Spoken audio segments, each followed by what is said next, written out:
Olá pessoal, professor Saulo Santos aqui. Na aula de hoje eu vou te ensinar como resolver problemas usando a tabela verdade e vou te ensinar também como trabalhar com o operador booleano de negação.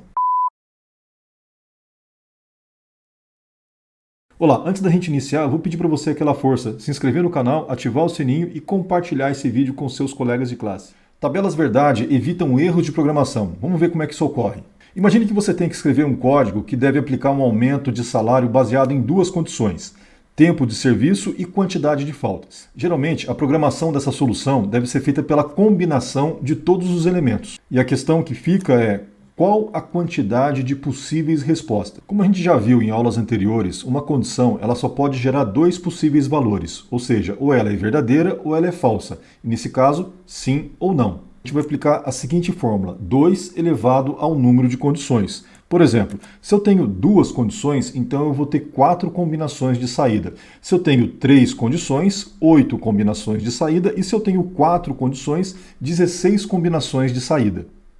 Agora, quando a solução exige o emprego do conector E, programar a solução para 4 saídas é relativamente simples. Mas se você estiver utilizando o conector OR, a solução é mais simples ainda. Independente do número de condições, você só vai ter 2 saídas. Portanto, um único if else vai resolver qualquer quantidade de ORs que você tenha dentro de uma mesma condição. Mas retornando aqui para a solução do AND, o que a gente vai encontrar? Essas 4 combinações. Repara que eu estou analisando aqui se o tempo de serviço é maior que x e se a quantidade de faltas é maior que y. Comparo também o tempo de serviço sendo maior que x e a quantidade de faltas menor ou igual a y. Depois eu comparo o tempo de serviço menor ou igual a x com a quantidade de faltas maior que y. E por fim, eu comparo os dois com o sinal de menor ou igual. Então, o que foi feito aqui foi uma combinação de todas as possibilidades de resultados entre essas duas condições. O problema é quando o número de condições começa a aumentar. Veja só o que a gente tem aqui. Suponha que o problema agora mudou e que você tem que aplicar 8 diferentes tipos de aumentos de salário baseado nessas condições: tempo de serviço, quantidade de faltas e nível de escolaridade. Escrever todas as 8 combinações já não vai ser tão trivial. Vamos dar uma olhada na solução. Veja só, eu tenho aqui todas essas combinações. E o que eu vou te passar agora é uma forma de você construir todas essas combinações usando a tabela verdade. Vamos lá, a técnica é bem simples. Veja só, você começa construindo aqui uma tabela com 3 colunas e 8 linhas. Por que 3 colunas? Porque você tem 3 condições. E as 8 linhas representam aqui as possibilidades de combinação entre essas 3 colunas. O preenchimento das colunas é dado da seguinte maneira. Na primeira coluna você começa a preencher com 4 sims e depois com 4 nãos. Na segunda coluna, você vai alternando de 2 em 2. E na terceira coluna, você vai alternando de 1 em 1. Nesse momento, o que a gente tem? Uma tabela verdade construída com todas as possibilidades de combinação entre essas duas condições. Veja só, eu começo aqui com a primeira linha, todos sim. Depois eu tenho os 2 primeiros sim, o último não. E assim eu vou combinando todos os elementos, terminando aqui com os 3 em não. E o que a gente tem que fazer agora é passar essa ideia para o nosso código. E como isso vai ser feito? A dica que eu te passo é: escreva 8 linhas iguais sem usar os operadores relacionais. De que forma você vai fazer isso? Você vai escrever aqui as suas 8 condições, colocando apenas a comparação que deve ser feita, ou seja, você tem que comparar tempo de serviço com x. Você tem que comparar a quantidade de faltas com y, o nível de escolaridade com z. E a gente vai fazer isso da seguinte maneira, ajustando os operadores relacionais de forma que ele responda sim ou não para a análise das condições. E eu faço isso da seguinte maneira, eu pego aqui a primeira coluna da minha tabela verdade e ajusto ela na minha primeira condição. Pego a segunda coluna da minha tabela verdade, ajusto na minha segunda condição e pego a terceira coluna da minha tabela verdade e ajusto aqui na minha terceira condição. E uma coisa que talvez você esteja se perguntando é, e se eu tiver 4 condições? Com 16 combinações, como é que eu distribuo esses elementos na minha tabela verdade? E a solução vai ser bem simples, você vai fazer o seguinte, você tem 16 combinações, então você pega na primeira coluna, você coloca 8 e 8. Na segunda coluna, 4 e 4. Na terceira coluna, vai de 2 em 2. E na última coluna, vai de 1 em 1. Se você tiver 5 condições, então você vai ter 32 possibilidades. Na primeira coluna você coloca 16 e 16, depois vai de 8 em 8, de 4 em 4, de 2 em 2, de 1 em 1. Mas se você estiver confuso, escreve aí nos comentários que eu te ajudo. Mas vamos dar sequência para uma última dica aqui nesse assunto. É o seguinte, dica final. Se você tem N possibilidades, ou seja, se você tem 8 possibilidades, então a quantidade de condições que você vai usar, de if else que você vai utilizar, sempre vai ser 8, sempre vai ser N menos 1. No caso, 7. 8 menos 1, 7. Veja só aqui um trecho de código que eu estou colocando em C para a gente analisar. Repara a construção dessa minha tabela verdade aqui. Eu tenho 8 saídas, né? Olha aqui, 1, 2, 3, 4, 5, 6, 7, 8 saídas. E eu usei aqui apenas 1, 2, 3, 4, 5, 6, 7 condicionais. Eu não usei 8 condicionais, como eu estou mostrando aqui, né? Se você for analisar em todo momento, eu usei 8 elementos aqui, 8 estruturas C. Mas agora, na prática, a gente não precisa trabalhar com 8 estruturas C. Se você tem, então, segue a regra, se você tem N possibilidades, a quantidade de condicionais sempre vai ser N menos 1. Vamos iniciar agora pela programação. O exercício diz o seguinte, escreva um programa que aplique um aumento de salário a um funcionário e esse aumento é baseado na seguinte tabela. Tempo de serviço, ou seja, tempo de trabalho. Se o funcionário tem menos de um ano, eu aplico 1% e nos outros casos eu aplico 2%. Quantidade de filhos. Se o funcionário não tem nenhum filho, ele ganha 1%, nos outros casos 2%. Nível de escolaridade. Se ele tem ensino médio, 1%, se ele tem graduação, 2%. Então, o exercício diz o seguinte, leia ou atribua salário, tempo de trabalho, quantidade de filhos e nível de escolaridade. Calcule e imprima o novo salário. Então, como que a gente vai construir isso aqui? Eu estou propondo aqui a atribuição já dos valores, né? O salário está começando com 1.000 e aqui eu vou variando. Tempo de trabalho 0, quantidade de filhos 0, nível de escolaridade eu coloquei aqui G de graduação e M de ensino médio. E se você quiser testar depois aqui, basta você habilitar aqui o printf e o scanf em cada uma dessas entradas de dados. Dando prosseguimento ao código, eu fiz aqui a análise, né? Repare que eu tenho aqui 7 condições. O código delas é o mesmo, né? Repara, trabalho, tempo de trabalho, quantidade de filhos, nível de escolaridade, todas elas com condicional E. E aqui eu vou alternando as comparações, né? Repara aqui, ó, como se eu estivesse trabalhando aqui com 4 sims e aqui com 4 nãos, né? Repara que a última condição seria um não, a condição do else. Aqui eu vou alternando, repara aqui que eu tenho 2 sims e 2 nãos.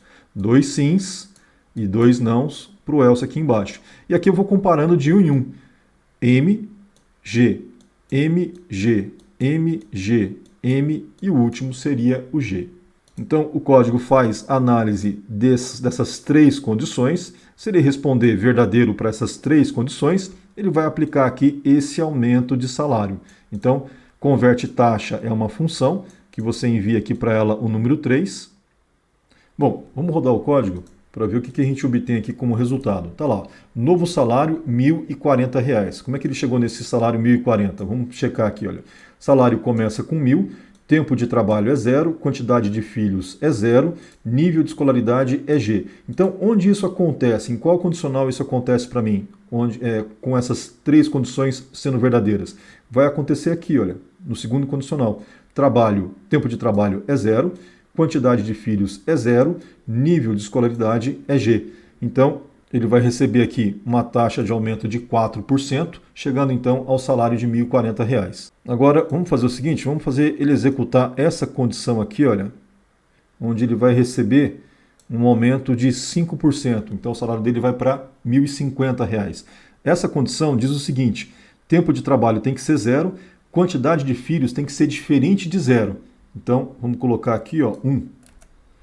E nível de escolaridade tem que ser G. Então, essas condições 0, 1 e G vão fazer com que ele entre aqui nessa condição. Vamos verificar. Está lá, R$ 1.050. Eu queria mostrar para vocês agora uma outra maneira da gente resolver esse exercício, que é o seguinte. Eu vou desabilitar aqui esses 2 comentários. Eu vou setar novamente o salário em 1.000, Porque quando ele sai aqui dessa condição, ele já sai com o salário reajustado para 1.050, né? Ele imprime esse valor aqui. Então o que eu estou fazendo aqui? Eu estou setando novamente o salário em 1.000, porque eu vou aplicar novamente o aumento de salário através da chamada dessa função. Tá? Então eu vou enviar para essa função o tempo de trabalho, a quantidade de filhos, o nível de escolaridade e o salário valendo 1.000. Tá? Se eu não coloco essa linha, eu estaria enviando aqui o salário valendo 1.050. Vamos dar uma olhada então nessa função, como é que ela foi construída. Repara que uma função, ela devolve aqui para a gente um double, e eu faço aqui os condicionais aqui dentro. Tempo de trabalho igual a 0, quantidade de filhos igual a 0, nível de escolaridade igual a M, os condicionais aqui são os mesmos. A única coisa que eu estou colocando aqui de diferente é o seguinte, aqui embaixo, como a função, a análise da função está dentro da minha própria função, então eu usei aqui if else encadeados. A partir do momento que eu joguei esse cálculo para dentro de uma outra função, eu posso omitir essas condições else e trabalhar aqui com sequências de if. Então repara o seguinte, se essa condição aqui for verdadeira, ele vai retornar para mim o salário com 3% de aumento. Então vamos executar para ver como fica? Tá lá, novamente R$ 1.050 como tinha que ser. Eu mandei imprimir aqui o novo salário após a chamada e o retorno da função. E uma terceira forma da gente construir também uma solução para esse exercício é a seguinte. Eu vou chamar aqui agora a função novo salário not, onde eu vou utilizar aqui o operador booleano de negação da álgebra booleana. E novamente, obviamente, eu setei aqui o salário em 1.000 e enviei os mesmos elementos, tempo de trabalho, quantidade de filhos, nível de escolaridade e salário. Mas vamos ver como é que funciona essa solução aqui usando o operador de negação. Repara que o retorno permanece o mesmo do exercício da solução aqui de baixo, né? A estrutura de if com o último else também permanece a mesma. O que mudou aqui foi o seguinte, olha que interessante. Nessa solução eu trabalho aqui com o sim e com 4 nãos. Com 2 sims, 2 nãos. 2 sims, 2 nãos. MG, MG, MG. E aqui em cima, o que eu fiz? Eu coloquei todo mundo como sim e aqui também todo mundo como sim. E o que eu fiz para criar o não, a ideia do não? Eu neguei a saída desse sim. Como é que funciona isso? O que significa assim, negar a saída desse sim? A gente sabe que os condicionais, eles sempre retornam para a gente duas possibilidades, ou sim ou não. Quando eu construir todas essas condições iguais a 0, todas elas iguais a 0, eu estou afirmando aqui que eu quero um sim como saída.